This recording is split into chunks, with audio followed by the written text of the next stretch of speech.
Gider bilmem, sana hiçbir şey için söz veremem. Aşkım bir gün gelir, bu aşk biter. Yaşanan onca anı vurur seni birer birer. Ne başı var ne de sonu, kendini kandırma, elbet kapanır bu defter. En başından söylemiştim, benle oyun olmaz demiştim ama dinlemedin.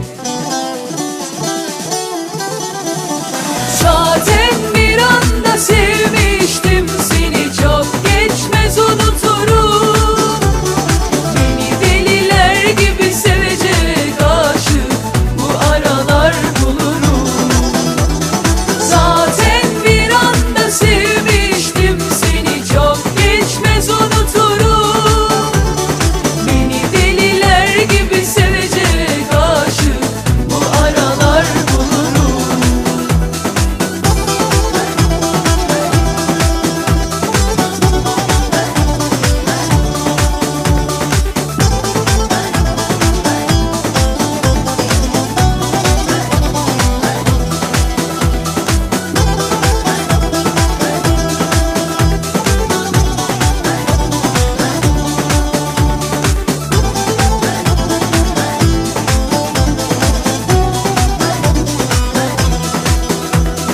Nereye kadar gider bilmem, sana hiçbir şey için söz veremem. Aşkım bir gün gelir, bu aşk biter.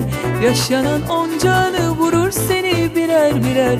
Ne başı var ne de sonu, kendini kandırma, elbet kapanır bu defter. En başından söylemiştim, benle oyun olmaz demiştim ama dinlemedin.